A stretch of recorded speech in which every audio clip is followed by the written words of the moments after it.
آپ صلی اللہ علیہ وسلم کے پیدائش سے پہلے عرب کی حالت یہ تھی کہ یہودی اور نصرانی علماء اپنی مرضی کے مطابق دین کو استعمال کرنا شروع کر دیے. چند دینار و درہم کے بدلے میں دین کو بیچا کرتے تھے. ہر قبیلے کا اپنا الگ الگ خدا تھا. انسان جانور بن چکے تھے. زمانے جاہلیت میں یہودیوں کا قومی پیشہ ہتھیار بنانا تھا. ہتھیار کیسے بیچا جائے، اس لیے عرب کے قبیلوں کو یہودی آپس میں لڑاتے تھے تاکہ ان کا بنایا ہوا ہتھیار بک سکے. تھوڑی تھوڑی باتوں پر 40 سال تک جنگیں ہوتی تھیں. اس طرح یہودیوں کا ہتھیاروں کا بزنس ترقی کرتا گیا اور کفار و مشرکین اپنی پوری کمائی ہتھیار خریدنے میں خرچ کرتے تھے. سود عام ہو چکا تھا. صرف لڑکوں کی پیدائش پر فخر کرتے تھے. لڑکیوں کی پیدائش کو اپنے لیے شرم کی بات محسوس کرتے تھے. اس لیے لڑکیوں کو زندہ زمین میں دفن کرتے تھے تاکہ ان کی کمائی میں کمی نہ آ جائے. وراثت میں عورتوں کا کوئی حق نہیں تھا. عورتوں کو میراث سے محروم کیا جاتا تھا. یتیموں کا مال کھا جاتے تھے. مسکینوں کا کوئی سہارا نہ تھا. بیواؤں کی کوئی عزت نہ تھی. مظلوموں کی کوئی آہیں سننے والا نہ تھا. بے حیائی عام ہو چکی تھی. امرؤ القیس بڑا شاعر گزرا ہے. اس کو اپنی چچازاد بہن سے عشق ہو گیا. اپنی چچازاد بہن کے بارے میں عشق کیا. گندے اشعار لکھ کر خانے بیت اللہ کے دیوار پر لگا دیا، جن اشعار کو عرب کے فصیح و بلیغ سال کا سب سے بہترین قصیدہ، بہترین اشعار شمار کیے. ایک دوسرے کے خون کے بہانے کو آپس میں فخر محسوس کرتے تھے. گویا کفار اور یہود اور نصارہ کے اعمال بد کی وجہ سے زمین پر فساد بڑھ گیا. جیسا کہ قرآن پاک میں بھی ہے، ظہر الفساد فی البر والبحر بما کسبت ایدی الناس، یعنی خشکی اور تری میں لوگوں کے اعمال بد کی وجہ سے قحط ساری شروع ہو گئی. وبائی امراض پھیلتے چلے گئے. یتیم منتظر تھے کوئی آئے جو ہمارا آسرا بنے.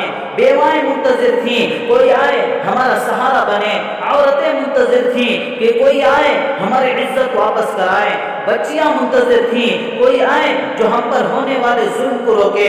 مظلوم منتظر تھے کوئی آئے جو ہمارے درد دکھ سن کر ظالموں کو ظلم سے روکے.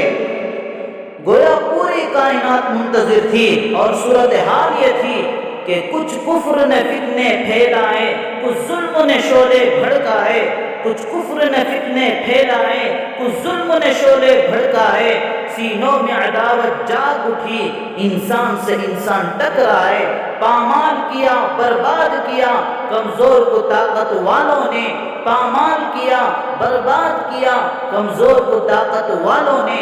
جب ظلم و ستم حد سے گزرے تشریف محمد لے آئے. جب ظلم و ستم حد سے گزر گئے تو خدا کی رحمت بھی متوجہ ہوئی. اسی لیے حدیث قدسی میں ہے، ان رحمتی ادرکتکم فبعثت الیکم ھذا الرجل لادلکم علی السبیل التی انجیکم بها بعد الموت من عذابی ولاحلکم داری دار السلام. کہ میرے بندوں اور بندیوں، میری رحمت متوجہ ہو گئی. میں تمہاری طرف ایک ایسے نبی کو بھیج رہا ہوں جو تمہیں سیدھا راستہ دکھائیں گے اور نجات کا راستہ بتائیں گے اور جنت کے راستے کی رہبری کریں گے. اللہ کی رحمت متوجہ ہوئی تو گویا اللہ اپنے نبی کو ہی رحمت بنا کر بھیج دیا.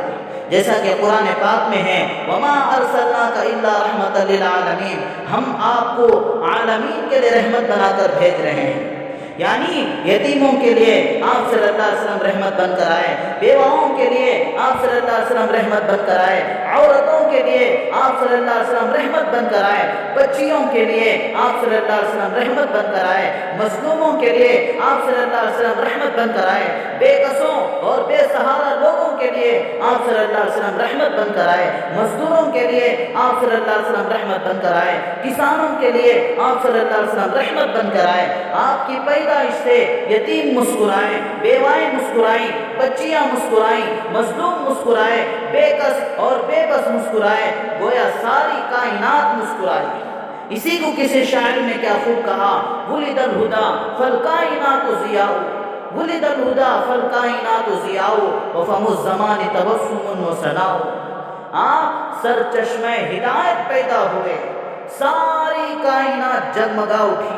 جس وقت آمینہ کی قسمت جاگ اٹھی، زمانے کے لبوں پر مسکراہٹ آئی اور زبانوں پر خدا کی تعریف جاری ہو گئی۔